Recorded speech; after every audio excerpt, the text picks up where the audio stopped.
The Bitter Creek freight yard smelled of wet pine, mule sweat, and the heavy, flat grease that kept the iron-shod wheels of 40-ton freight wagons from screaming against their axles. It was a cold Tuesday morning in the second week of April, the sort of morning where the mud between the ruts held a skin of grey ice that shattered only under the hardest heel. Garrett Ross sat upon the high box of his freight wagon with the settled, unblinking posture of a man who had spent 30 years looking between the ears of a draft team. He was 54 years old, though the weather had carved his face like driftwood left too long in a salt wash, and his grey eyes held the flat, unchanging stare of someone who measured life by the cost of oats and the length of a dry spell. He had lost his first wife 12 winters back to a lung fever caught on the salt flats, and since that season, he had kept his ledger balanced between freight receipts and the quiet silence of an empty cabin. Below him, his 8-horse team, 4 massive bays in the lead and 4 heavy roans in the wheel, stood with their heads down, shivering against the wind that came sweeping off the high flats. The wagon was loaded 4 tons deep with milled fir from the upper sawmill, and for the last 3 miles, the heavy rig had pulled stubbornly, viciously to the left, fighting the tongue and throwing the whole weight of the hitch onto the near-side wheelers. Garrett sat with his gloved hands resting on the brake lever, feeling the strain in his wrists, calculating the excess drag, and wondering how many miles of that kind of uneven pull it would take to snap a trace chain or ruin a good horse's shoulder.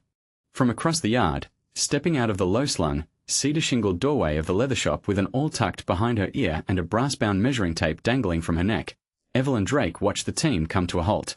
She was 30 years old, broad-shouldered and tall, wearing a heavy, oil-stained oxhide apron that swallowed whatever traditional lines her frame might have offered, her sleeves rolled up to reveal forearms corded with the quiet muscle of someone who spent 10 hours a day pulling wet leather through iron dies and hammering copper rivets. She was deeply, constantly conscious of her hands, the skin thickened at the knuckles, stained dark with walnut bark and neatsfoot oil, the nails short and square, and she had a habit of wiping them against her apron as if she could scrub away the evidence of her trade. She walked past the steaming flanks of the lead horses with the unhurried, flat-footed stride of someone who belonged in a barnyard, her eyes narrowing as she took in the sag of the harness. She did not look at Garrett on the box. She looked at the brass and the leather, reading the tension of the tugs the way a schoolmaster reads a sum on a slate. She stopped beside the offside wheeler, reached out with a scarred thumb to test the give of the belly band, and let out a short breath that misted in the cold air. "Your draft team is pulling unevenly, Mr. Ross, because your offside hams are buckled 2 inches too low," she said, her voice low and level, carrying no more weight than if she were announcing the price of salt pork. "You're grinding that horse's right shoulder into paste, and a ruined horse costs more than a proper harness." Garrett sat still for a heartbeat, his eyes flicking down to the harness ring, then to her face. He had hauled freight through this territory since before the county seat had a shingled roof, and most folks in Bitter Creek spoke to him with a cautious sort of distance, knowing the weight of his silences. He climbed down from the box with the deliberate economy of a man who wasted no motion, his boots hitting the frozen mud with a heavy thud. He walked around the flank of the massive roan, his gaze dropping to the leather she had indicated. He reached out, took the heavy brass buckle in his raw fingers, and measured the drop against his palm. The calculation was exact. The offside hams were indeed 2 notches too low, throwing the draft angle off true and forcing the left-hand team to haul more than their share while the right side dragged like a dead weight. He had missed it in the grey dawn light, or perhaps he had simply grown too used to things being slightly out of true. He looked up from the leather and found Evelyn watching him, her chin lifted slightly, waiting to see if he was the sort of man who would argue with a fact. "She's pulled 30 miles like that without complaining," Garrett said, his voice gravelly from tobacco and cold air. "Horses don't complain to men who don't measure," Evelyn replied, her tone devoid of mockery, stating it merely as an unalterable law of the trail. "Lower the buckle 2 notches on the left, or leave the rig with me and pay 40 cents for an overhaul before you take that timber up the mountain pass. If you don't, you'll drop a horse before you cross the creek." Garrett stood in the mud between the towering wheels, looking at her. He saw a woman who stood as tall as his shoulder, whose hair was pinned back in a careless knot with a bone bodkin, and whose eyes were the color of stagnant river water under a gray sky, clear and cold and utterly practical. He did not see any apology in her for the grease on her apron or the calluses on her palms. He reached into his coat pocket, pulled out his leather coin purse, and flipped a silver quarter and 3 dimes into her open palm without another word. "Fix the whole set," Garrett said. "I'll haul the timber up tomorrow morning." Evelyn closed her hand around the coins, feeling the cold silver bite into her palm, and nodded once. She turned back toward her shop without offering a smile or a pleasantry, her boots crunching in the frost, her mind already calculating the footage of harness-grade steer hide she had left on the rack. Garrett watched her go, noting the specific, unhurried efficiency of her walk, the way she carried her weight balanced squarely over her hips, the way she didn't look back to see if he was following. He unhitched the team, led them to the water trough by the livery, and spent the next hour rubbing down their flanks with a piece of burlap, his mind turning over the exactness of her eye. It was rare to find a person in this territory who understood that a 2-inch error in a strap was the difference between a profitable run and a broken-down rig at the bottom of a ravine. Over the next 4 weeks, as the April mud hardened into rutted clay and the spring winds began to dry the mountain trails, Garrett's Tuesday arrivals became as dependable as the movement of the sun over the ridge. Every Tuesday afternoon, after hauling a load of lath or flour from the rail siding down in the valley, he would pull his team into the yard behind Evelyn's shop, unbuckle a set of worn trace chains, collar pads, or dry-rotted reins, and carry them across the threshold. They established a rhythm that required almost no speech. Evelyn would be at her heavy oak workbench, her head bent over a hide, cutting out reinforcing strips with a double-edged head knife that she kept honed to a razor edge. Garrett would set the leather down on the spare bench near the stove, pull up a 3-legged stool, and sit in silence while she worked. He watched her punch holes with a steel-tipped awl, her mallet striking the wood with a dull, rhythmic thud, thud, thud, thud, like the heartbeat of an engine that never missed a stroke. She used 2 needles at once, drawing the waxed linen thread through the holes in a continuous, crossing figure-8 stitch that could hold together 50 pounds of tension without slipping an inch. Garrett sat beside her and smoked his pipe down to the dottle, his eyes tracking the motion of her hands. He was a man who calculated everything: the age of his horses, the weight of his loads, the price of oats per bushel, the distance between water stops, and as he sat in the warm, tallow-scented air of the shop, he found himself calculating Evelyn. 5 minutes per buckled strap, 0 wasted thread, 40 cents earned, 20 minutes saved on the trail. A woman who measured life in exact inches, leaving no deficit in her wake. She didn't talk about the weather, and she didn't ask about his past or why he lived alone in the stone cabin 3 miles up the creek. She simply worked, and her work was true. One afternoon toward the end of May, as Evelyn was pulling a heavy leather trace tight through a brass keeper, the needle slipped on a stubborn knot of sinew, and she hissed softly through her teeth, dropping her hands to her lap. Garrett looked over and saw a thin red line of blood welling up across the thick skin of her right palm where the iron had nipped her. Without a word, he reached into his vest pocket, pulled out a clean linen handkerchief that smelled faintly of pipe tobacco and lye soap, and laid it on the bench between them. Evelyn looked down at the linen, then up at Garrett's face. His expression was as neutral as a fence post, but his eyes were steady. She picked up the cloth, pressed it against her palm, and held his gaze across the workbench for 4 long, silent seconds. There was no flutter in her chest, no sudden heat in her cheeks.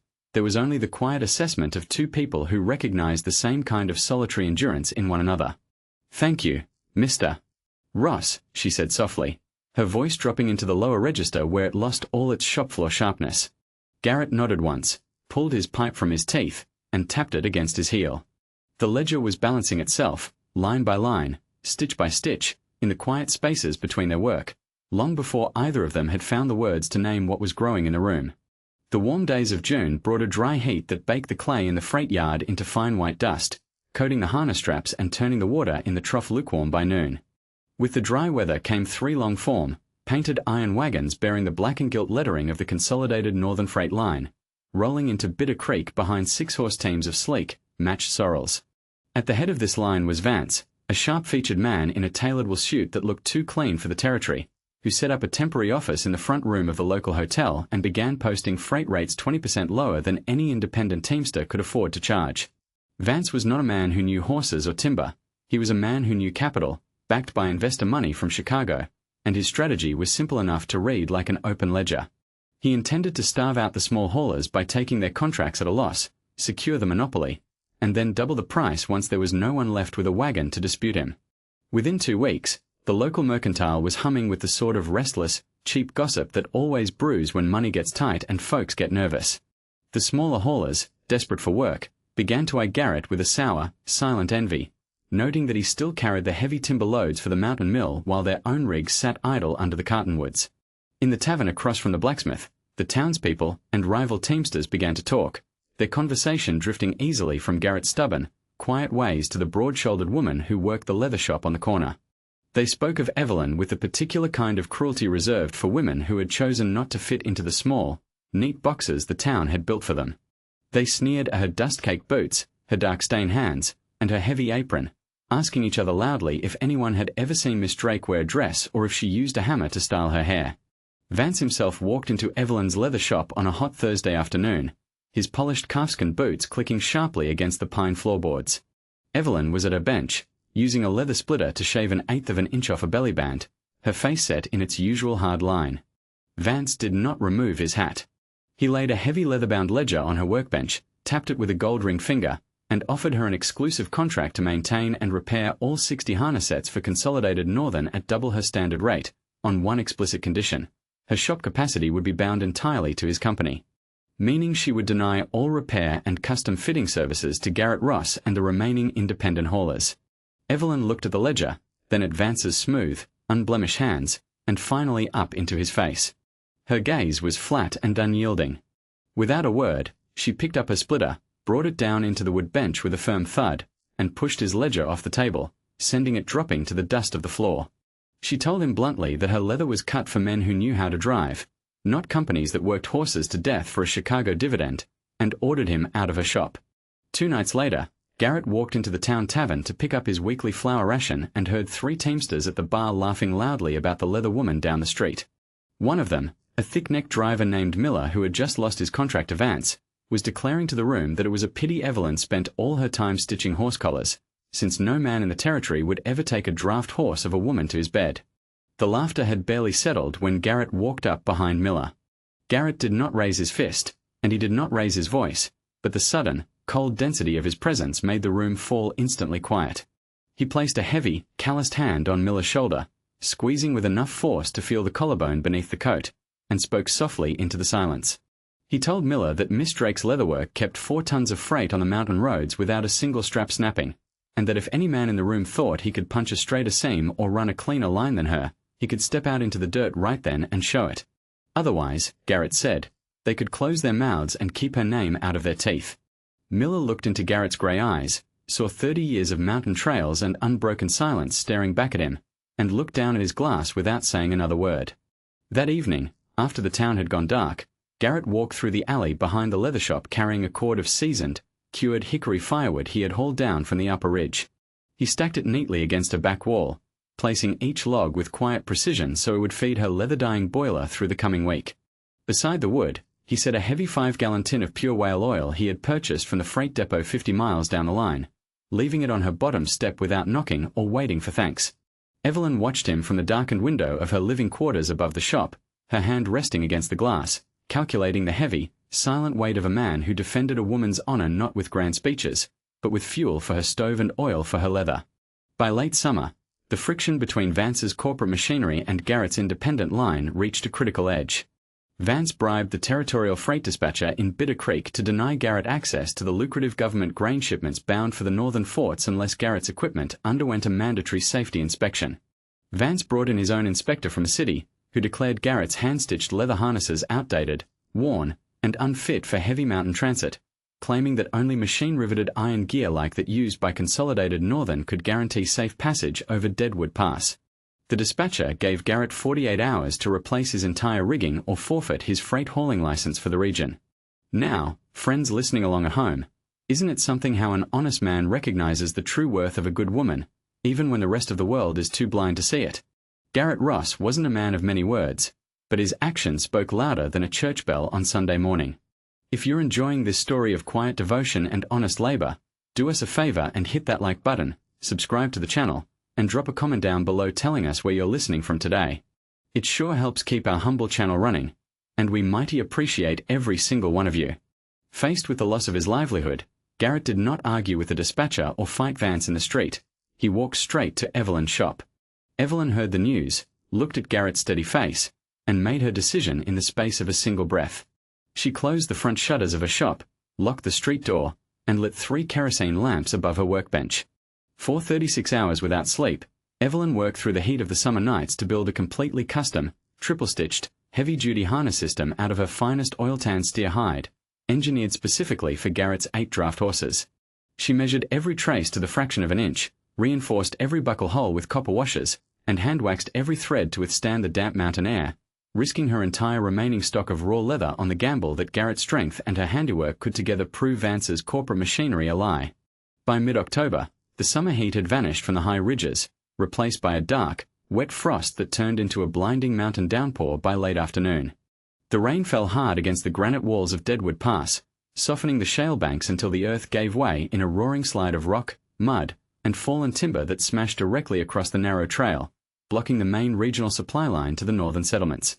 Trapped at the narrowest point of the Shelf Road was Consolidated Northern's flagship supply wagon, loaded down with 4 tons of government grain and winter flour. Under the immense strain of the sudden mudflow and the steep incline, the cheap, machine-riveted iron harness gear on Vance's lead horses snapped like brittle twigs. The iron rivets pulled free from the low-grade leather, sending the team into a thrashing panic. The heavy wagon slipped off the muddy timber lining of the trail, its rear axle dropping 2 feet over the sheer rock ledge, swinging dangerously above the ravine while the remaining horses struggled frantically against their broken rigs. Vance and his hired drivers stood in the freezing mud, terrified and helpless, as the town dispatcher declared the pass completely impassable until the wagon could be recovered or cut loose into the gorge. Garrett's 6-ton timber rig pulled up to the edge of the slide an hour later, with Evelyn sitting beside him on the box wrapped in a heavy wool oilskin coat. Garrett's 8-horse team moved with steady, unhurried confidence, wearing the custom triple-stitched harness Evelyn had crafted in a shop. Without a word of drama, Garrett pulled the team to a halt, set the wooden handbrake, and climbed down into the mud. Evelyn joined him at once, carrying 2 heavy, custom-made reinforced leather toe straps, each 8 inches wide and double-lapped with copper rivets. While the rival teamsters shouted in confusion, Evelyn walked calmly past the panicked drivers, dropped to her knees in the cold slurry, and crawled beneath the tilted carriage of the trapped wagon. She inspected the timber frame, found the central reach pin, and wrapped her hand-sewn leather straps twice around the solid oak axle, securing them with heavy iron clevises she had forged herself. Garrett backed his team into position, aligning his 8 heavy horses in a precise, straight line along the narrow mud track. He hooked Evelyn's custom toe straps directly into his lead team's doubletrees. Evelyn stood at the very edge of the mud slide, her face streaked with rain and dirt, watching every inch of the leather straps as they tightened under the load. Garrett did not use a whip. He simply spoke the names of his horses in a low, even rumble that cut through the sound of the wind. The 8 horses leaned forward together into their collars. The leather groaned under the immense tension, every hand-wax thread and copper rivet taking the strain of 5 tons of dead weight suspended over a cliff. While Consolidated Northern's cheap factory gear lay snapped and useless in the mud, Evelyn's hand-stitched leather held true, stretching just enough to absorb the shock without giving a single inch. With a slow, relentless surge of horseflesh and custom leather, Garrett's team walked the heavy supply wagon up out of the ravine, dragging it safely onto the solid rock of the pass and clearing the route for the entire territory. Standing in the cold rain among the cheering townspeople and embarrassed corporate drivers, the territorial freight dispatcher watched the recovery in silence. He walked up to Garrett and Evelyn, looked at the unbroken seams of the harness, and publicly revoked Consolidated Northern's temporary permit for failing to maintain safe equipment. On the spot, he awarded Garrett Ross and Evelyn Drake the exclusive regional mail and freight contract for the entire territory, guaranteeing them a steady, profitable livelihood for years to come. That evening, after the storm had cleared and the horses were rubbed down, fed, and bedded in the warm dry straw of the yard, Garrett walked into Evelyn's leather shop. The rain had stopped outside, leaving the air washed clean and smelling of pine needles, while inside the shop was warm with the heat of the oak stove and the rich, familiar scent of beeswax and tallow. Evelyn sat on her usual stool behind the workbench, her apron removed, quietly rubbing a tinsmith's salve into her sore, swollen knuckles. Garrett walked across the pine floorboards, pulled up the 3-legged wooden stool, and sat down directly across from her. "I did the math on the wagon receipts tonight, Evelyn," Garrett said, his voice quiet in the warm room. 2 independent operations mean 2 sets of books, double the rent, and half the efficiency on the road. Evelyn stopped rubbing her hands, looked up at him through the soft yellow light of the kerosene lamp, and let out a long, quiet breath. "Is that what you see when you look at me, Mr. Ross?" "A ledger balance?" "I see a ledger that only balances when your name is written next to mine," Garrett said, his grey eyes holding hers with absolute steady devotion. "I am 54 years old, Evelyn. I don't have poetic speeches or grand words in me, but my heart calculates a surplus every hour I sit near your bench. I'd consider it the highest honor of my life if you'd let me share my line and my home with you. Evelyn looked down at her broad, dark-stained hands, her fingers flexing against the bench.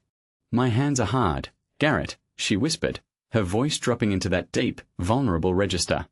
"I don't make for a pretty wife, and I don't know how to sit quiet in a parlor." Garrett reached across the bench, took her rough hands in his own, and squeezed them with gentle, unyielding firmness. "Your hands built the harness that saved my team, cleared the pass, and kept this whole territory fed," Garrett said softly.